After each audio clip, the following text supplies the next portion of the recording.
Because it is official. Senator Cory Booker of New Jersey now holds the Senate record for longest speech. That record was once held, of course, by Strom Thurmond of South Carolina, who filibustered for 24 hours and 18 minutes against the Civil Rights Act of 1957. Let's take a listen. Do you know how proud this caucus is of you? Do you know how proud America is of you?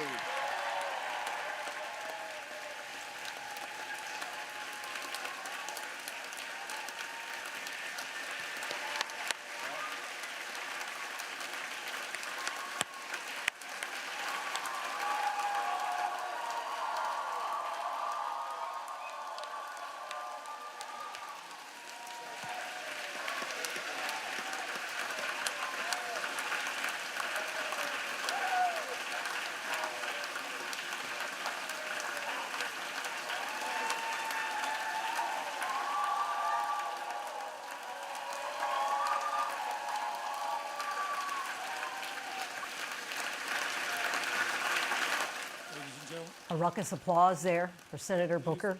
Can't tell if he's just exhausted or emotional or probably a mix of the two.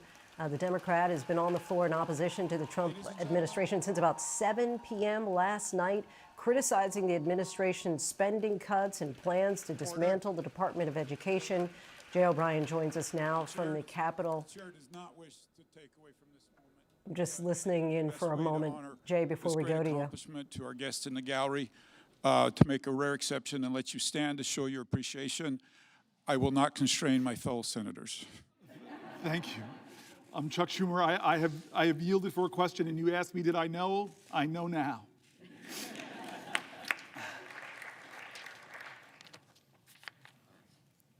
I want to not quite wrap this up yet.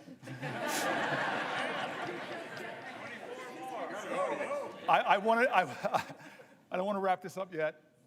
My mom's senator. My mom's been watching. I know Catherine Cortez Masto has a podium in front of her. She can give me a rest. I'd like to go a little further if we can, just a little further. I love, and again, I know people are trying to train each other, and all of our media operations, they give the worst images of the people of the other party. But I want to tell you, one of the funny tweets my staff gave me is something Ted Cruz said. Is he's around 19-20 hours, he said, maybe I should pull a fire alarm. He's going to break my record.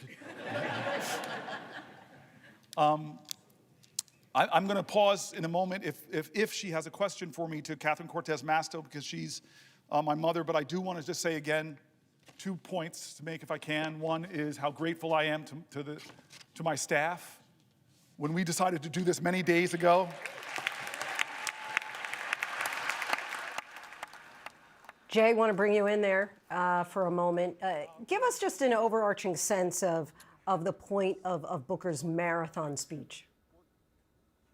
Well, Linsey, it was a speech ostensibly to protest what he says are the overhauls that this administration is conducting, not just on the federal government, but also, as Cory Booker says, on the rule of law, on U.S. foreign policy, and things of that nature. That is why Cory Booker took to the Senate floor just over 24 hours ago in a floor speech that surprised a lot of us up here on Capitol Hill. No one was expecting him to go to the floor in the manner that he did, but Cory Booker said on the floor that this is something he had planned for quite some time. He talked to allies about it. He had his staff extensively prepare here.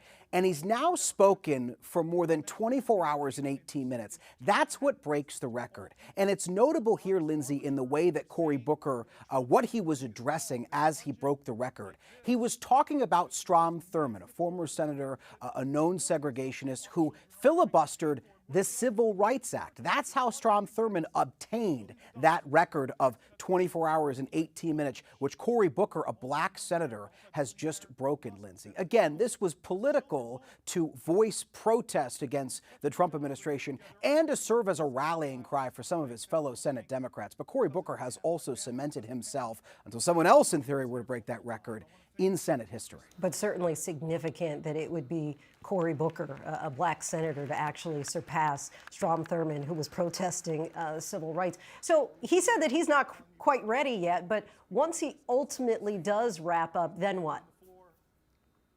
So he hasn't been protesting any legislation in particular. When you give one of these speeches, typically you are protesting and delaying a vote on legislation. That's what Strom Thurmond was doing, for instance, over the Civil Rights Act. What Cory Booker just did here was deliver a long speech as a form of protest, but he wasn't delaying any bill from being voted on. So the business of the Senate is just going to return back to normal here. But first, again, he has served as a rallying cry for Senate Democrats who have praised his tenacity. Chuck Schumer just did so on the floor moments ago, and this is something that Democrats have pushed their senators and other elected officials to do, is demonstrate as best they can and serve as bulwarks against the Trump administration. So this will serve as a rallying cry.